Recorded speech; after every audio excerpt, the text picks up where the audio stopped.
In our first episode, we examined how traditional economic matrix fail to capture what truly matters for human flourishing. Today, we're examining another critical aspect of how our rapidly changing world demands new thinking.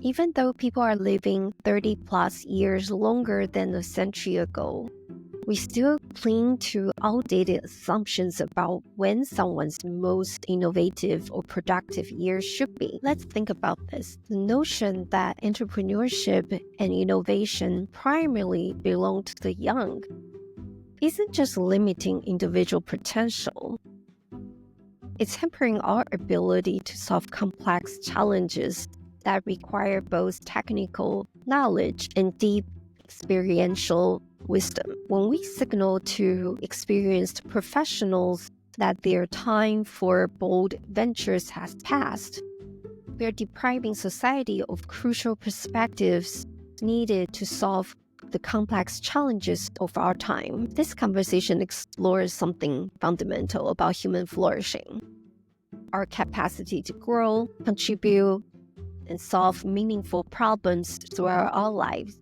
That's what entrepreneurship at any age represents. I hope this episode can inspire you to get that one thing you have always wanted to try started. Let's go. Hello, everyone. Welcome to Progress Reimagined. I'm Kathleen, your host for the show. Today with us is Katerina Stroponiati. Close. Stroponiati, now founder of Brilliant Minds. She has an unconventional approach to venture capital. She focuses on investing in founders over 50.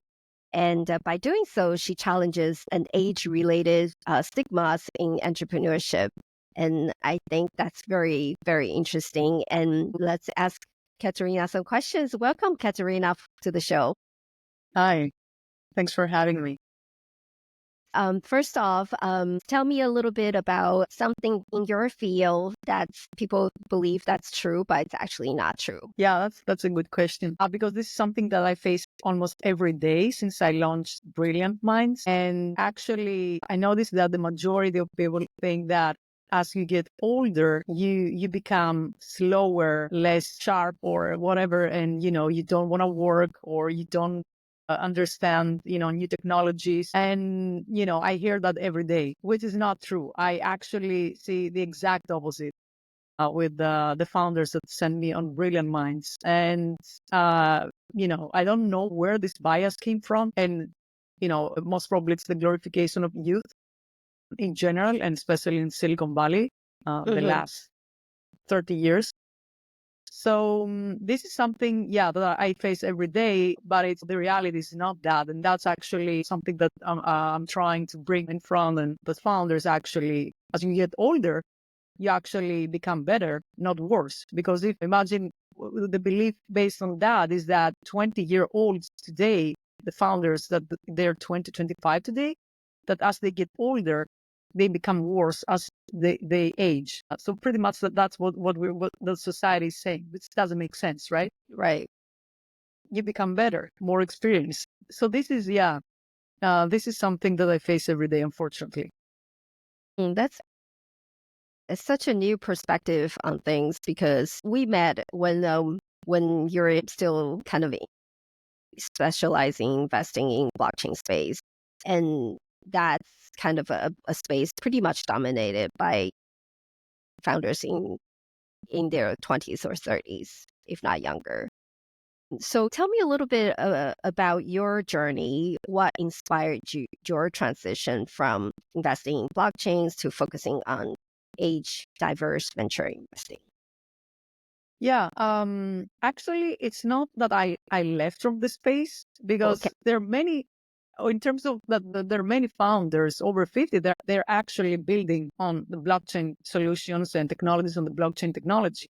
So I still invest in the space from that I front. see.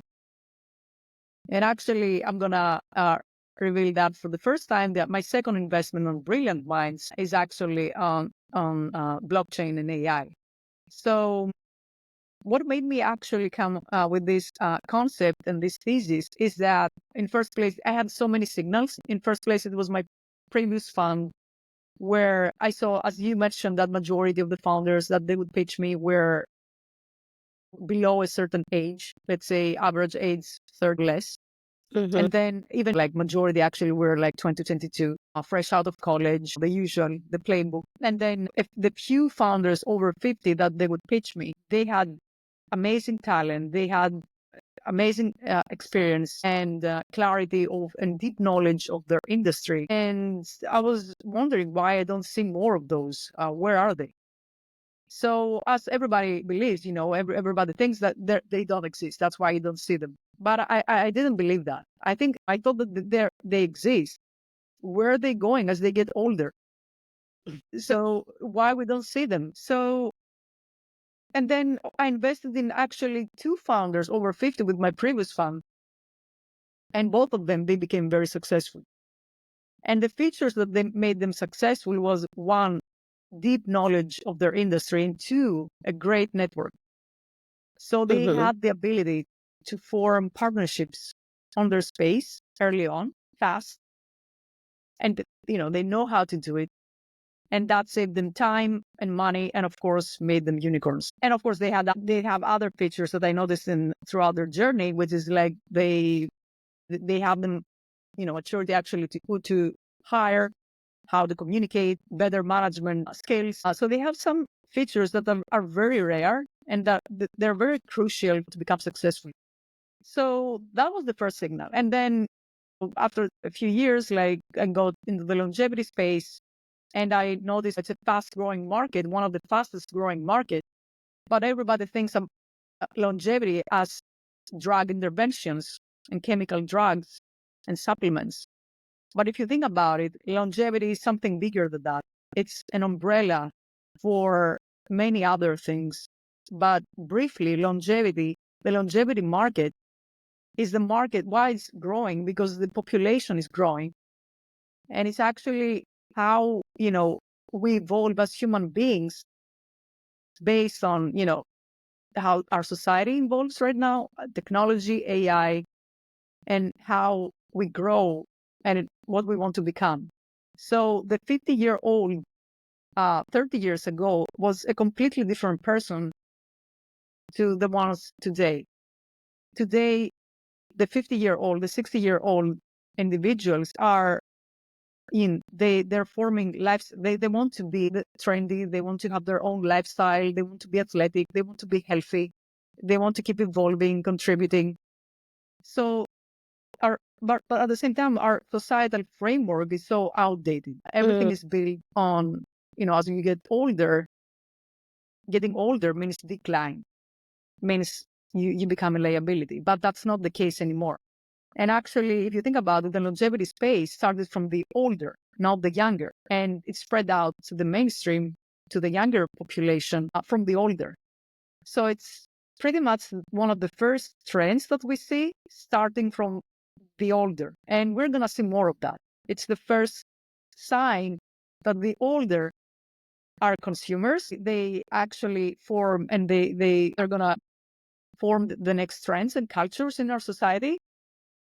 And they're part of the society. We can't just put them on the side like there's something different. We are the ones forming the future. So the new reality is that we're a multi-generational society. The older are going to form trends and cultures the same way that Gen Z are doing it, Mm-hmm. which means that a new economies are going to develop. All these signals, aging population, living longer, new trends coming from older. And then the founders that I saw that they became unicorns because of the features they had and experience being so much ignored from Silicon Valley actually made me create Brilliant Minds. I see. I see. There's so much to unpack there, what you just said. First of all, you mentioned that you're about to invest in a second project from Brilliant I did Minds. already. Yeah. Okay. If you We haven't announced it yet. Yeah. I see. If you could share a little bit what I can't reveal much, but I can say that my second investment is a multi-generational team, which is something I see a lot on my deal Mhm. flow. Mm-hmm. Around 40% of the deals that I get are multi-generational. Makes sense. Merging experience with fresh perspectives, ideas. This is the mirror of our society, right? They are on the AI and blockchain. I know it sounds cliche, but these guys, they know what they're doing. They're very experienced, and they're actually solving a very, very critical and fast-growing problem on the AI space, which is around GPU. That's how much I can say. We're about to announce it when the team is ready. Okay, great. But these are the features that I love with this team, that they're experienced, they're multi-generational, they form partnerships at the very early stage, even on the pre-seed when I invested, and they're fast.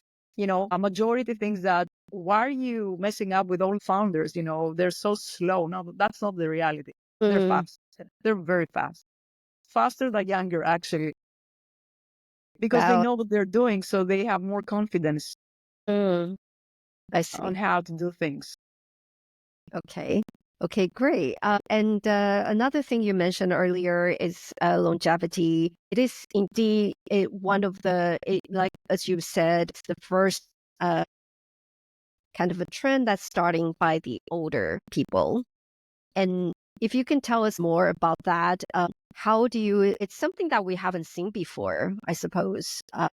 How do you see that unfold? And the part that you mentioned about new economy is also very, very interesting.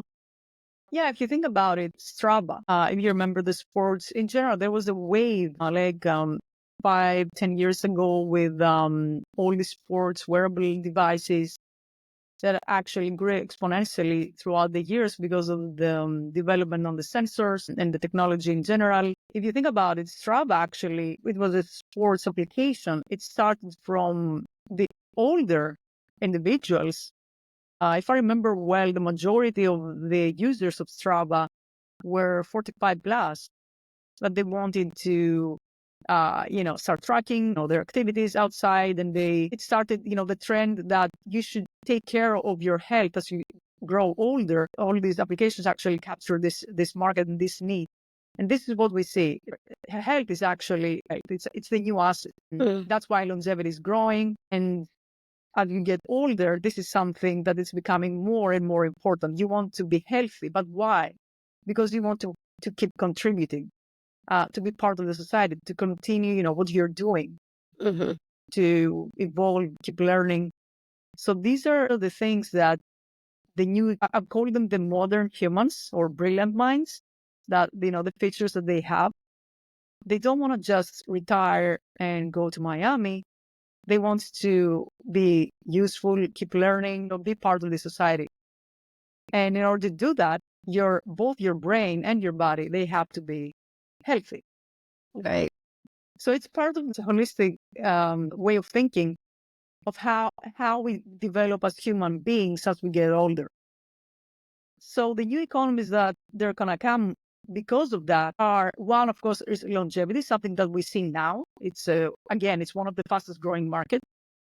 And then new economies in terms of how we actually switch or keep continuing with our careers or keep working. But I'm not talking about strenuous work. I'm talking about how I apply my skills as I get older, or how I switch careers. So we're going to see new economies about how we can evolve in the society and keep being useful or keep learning, in a fast-growing world where new technologies are coming. So, Mm-hmm. we saw the Coursera wave where developers needed something fast, like a platform so they can learn how to code fast in a fast-growing market. Mm-hmm. But now we're going to see similar services, how older individuals we're going to be able actually to learn how to use AI, new services, new technologies, so they can keep contributing to the society. And this is a new economy that's going to be developed in the future, in the near future. And we're going to see it happening pretty fast. It is so true what you mentioned about AI and how all these tools are easily accessible now, no matter how old you are and where you are. So naturally, all the technology that has changed recently has pretty much really level the playing field for, well, at least for those who can afford using AI to learn, or using uh, the internet to learn things. That all sounds really interesting. So what industries or sectors do you find your over 50 founders are particularly well positioned to disrupt? So besides longevity, which is pretty obvious, and as we explained, like it's an umbrella market, so many verticals. Someone would imagine that older are not messing up with AI right now, or, they don't know how to use blockchain technologies and innovate, which is completely wrong. And I say that with confidence because I have the deal flow and the data to prove that. And what I see with all these founders over 50 is that it's they they use cutting edge technologies the same way that younger founders are using. So over 55, almost 60% of them are using AI to build. They leverage AI to build a solution, or they build something on AI, like AI infrastructure. Mm-hmm. So they build on verticals like from fintech. This is the major verticals that I see, industries, Mm-hmm. which are fintech, AI, sustainability, and health tech.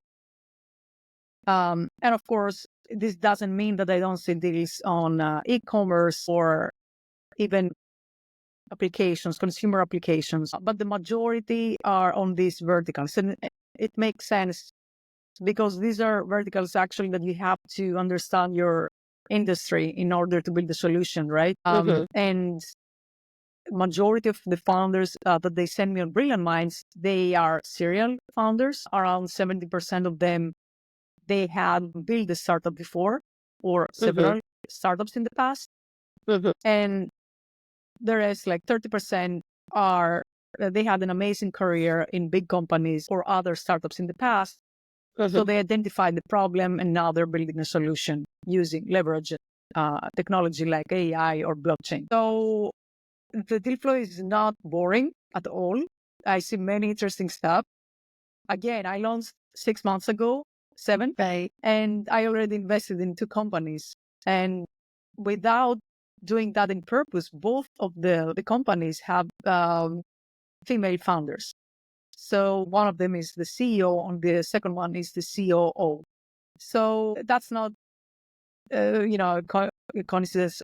Majority of the founders that I see on my deal flow are amazing female founders. And this is, if you think about it, the average on the market is that around 12% of the founders are women. I mean, on the industry average. In my case, is around 25%. So I see that female founders tend to build companies as they get older, which is amazing and makes sense because maybe they're liberating themselves as they get older, or they have the freedom to do so, or they feel more, I don't know. It's an interesting trend that I'm seeing because double the average standard is a high number. I want to dig deeper and understand why I Mm, see more women founders. It is an amazing source of talent that the Silicon Valley doesn't take advantage. And this is what right. actually with Brilliant Minds, what I'm trying to bring from that. There's so much talent here, Mm-hmm. and they can be innovative, not just advisors or be consultants, but they can actually build and lead companies over, even they're over 50, 55, or whatever the age. I guess as women tend to kind of look after everyone else before they put themselves first. That somehow tends to happen, and it's kind of it's probably something a lot of women, maybe in their 50s or 60s, come to realize that now it's time to put themselves first. Exactly. Yeah. Um, well, curious about the 25%. Did you mean the number of flow that are coming in? 25% of them of Are applicants women. are. I see. Got it. Yeah. Got it. Great. And that's versus 12% of women being funded, Women founders founders in general out there. in general. Right. Yeah. Okay. Got it. Which Great. is actually which is actually a number that is keep dropping. I'm sorry, the women actually get funded keeps dropping. The women, founding companies is not dropping. But unfortunately, the last 2 years, less women are getting funded. That's a reality, very sad reality, actually. But what I see, it's in my deal flow, again, it's double the number, which is pretty impressive.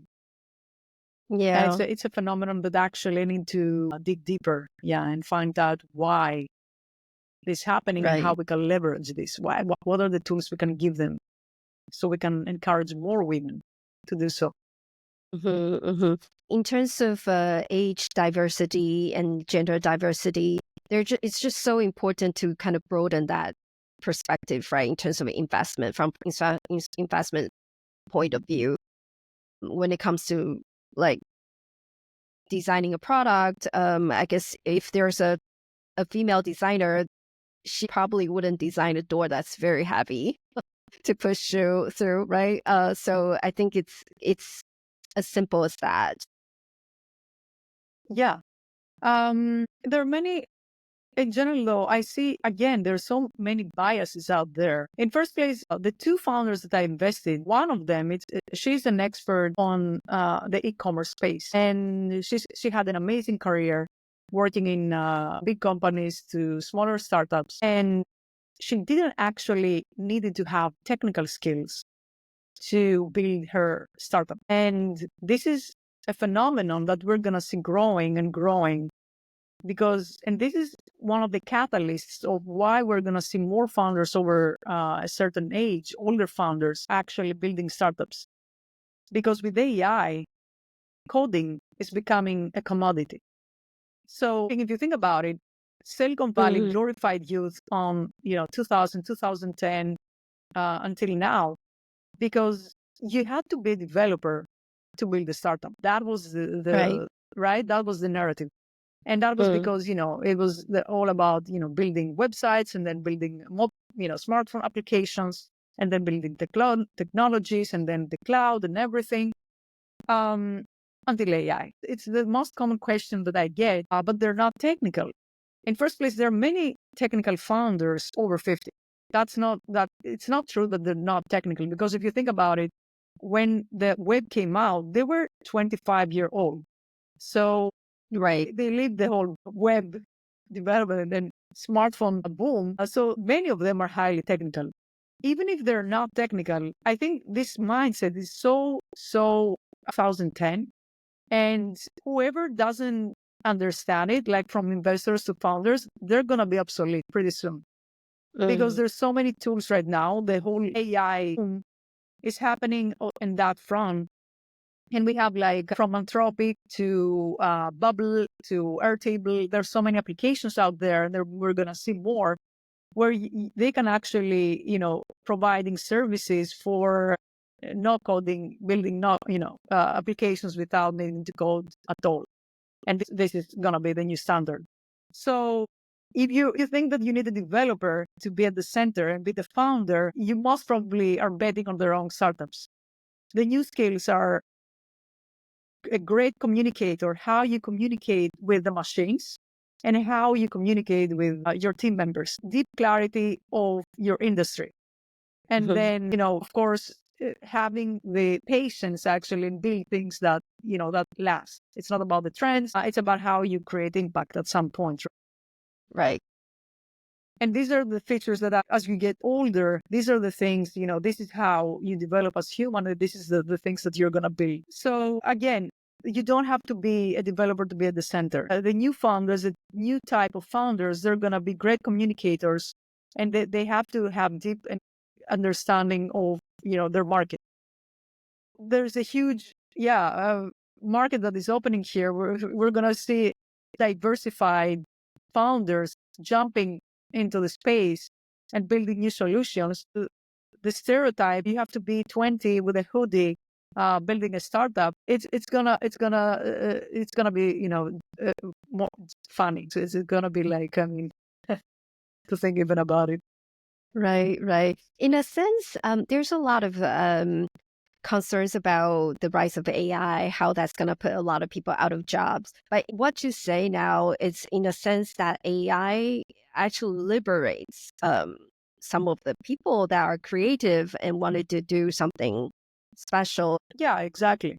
The new language is not Python. The new language is English. So the better we communicate with the machines, the better we make them work for us, right? And we're going to see more services in the future towards that direction, how we become better on prompting with clarity, how we communicate that better with the machines so we can get the best outcome. So these are the actually the investments that I'm looking for.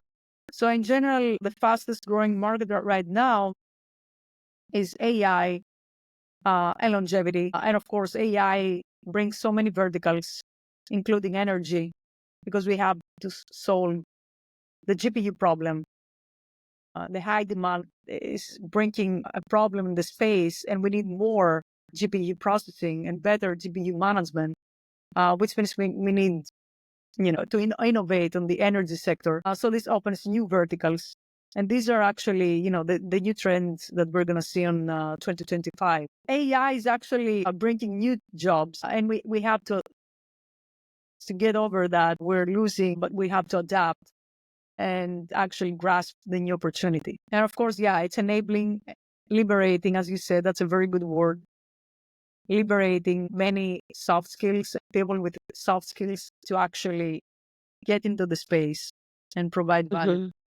How would that, just out of curiosity, maybe we're off track a little bit, but how would that increase of GPU demand affect the kind of the sustainability part of the topic that's being kind of on many people's mind these days? Yeah, that's one of the biggest challenges. So how we found then all the geopolitical and what's happening in the world, right, with the energy competition, and the United States is, and all the countries, China, competition between China and the United States about who's going to be the chip war, who's going to win this war with AI. But this doesn't stop on chip production and innovation. Again, this goes beyond that and goes to energy, metals, and new technologies. And energy is going to be one of the biggest problems. And what we see now that is everybody's trying to overcome that. And we see jumping into nuclear and this type of energy. But many are working on actually, instead of looking for more energy and which starts from because we have to train all this big data. Actually, how we find more efficient solutions in terms of how we use GPU. There's so much idle GPU sitting. I know many companies that they're actually hoarding GPU. It's like the new gold. But there's so much idle GPU, right? Hardware and that sitting there, and we don't take advantage. So many companies are gonna develop on that front, how we do better GPU processing, GPU as a service, GPU management, even improving the algorithms for the GPU processing, and actually breaking this monopoly where the world is running on AWS, dominating, and Azure, dominating the AI space. So, and of course, a huge catalyst on that is blockchain. And this is a huge opportunity for blockchain to finally shine somewhere beyond speculation. Blockchain is a great opportunity for many reasons because it's the right technology for privacy, for decentralized networks, but also the only way for machines, AI machines and agents actually paying each other. When we have, imagine in 1-2 years from now, we're going to have several agents, 1,000 agents out there working with each other. It's one of those doing something specific, a specific job. But these payments can't happen with PayPal. So we'll need an automated way of payments, and the dollar can do that. It's going to be so slow, the processing and everything. So the only way for agents to pay each other in an automated way is through crypto. Got and it. this is Got it. actually, a great opportunity. Crypto companies like to grasp this opportunity, and fintech companies on that front. I see. Got it. Yeah. So last question. I know we're kind of running out of time. What So for those who are listening, who are contemplating about starting his or her startup, maybe this person is probably in his or her 50s or 60s. What advice do you have for those who are looking to start something new in the second That they half of their don't lives? lack on anything compared to a younger founder. Building a startup, though, is hard, is very hard, no matter your age. It's a very, very hard process with ups and downs, with many disappointments. I've been a founder all my life, and it's not a lifestyle thing. It's a hard thing if you unless you're a tourist. But if you really want to become a founder, build something, you have to accept that this is gonna be hard. So, but it doesn't have to do with your age. It's for everyone. But the satisfaction of actually having an impact in the world is huge, which covers everything. So I would say that if you have an idea, if you have, your market, just do it. And funds like me, and I'm giving the signal to other funds, letting them know about what I see with my deal flow, what they're missing, so they can actually shift their minds from the playbook that we only invest in tech. Young founders, they're starting to get it, and the market is changing. I believe that they're going to see it by themselves sooner or later because of AI. So now is the time to do it. And they have all the tools there to actually make it happen. Thank you so much, Katerina, for your time today. And I know we had a bit of a technical difficulty, so really appreciate your patience. Yeah, no problem. That was great. Thank you. Thank you. I don't know about you, but what an eye-opening conversations we have had. Our complex challenges need diverse perspectives and approaches, and there's immense value in the deep industry knowledge that experienced entrepreneurs bring to the table. Tapping into this wealth of expertise isn't just smart, it's essential. Ultimately, empowering entrepreneurs who are basically problem solvers of all ages is about unlocking human potential at every stage of life. If this conversation sparked something in you, please share with others who care about making a difference. I'm Kathleen, and thank you for joining me today. Until next time, keep you reimagine what's possible for our shared future. See you next time.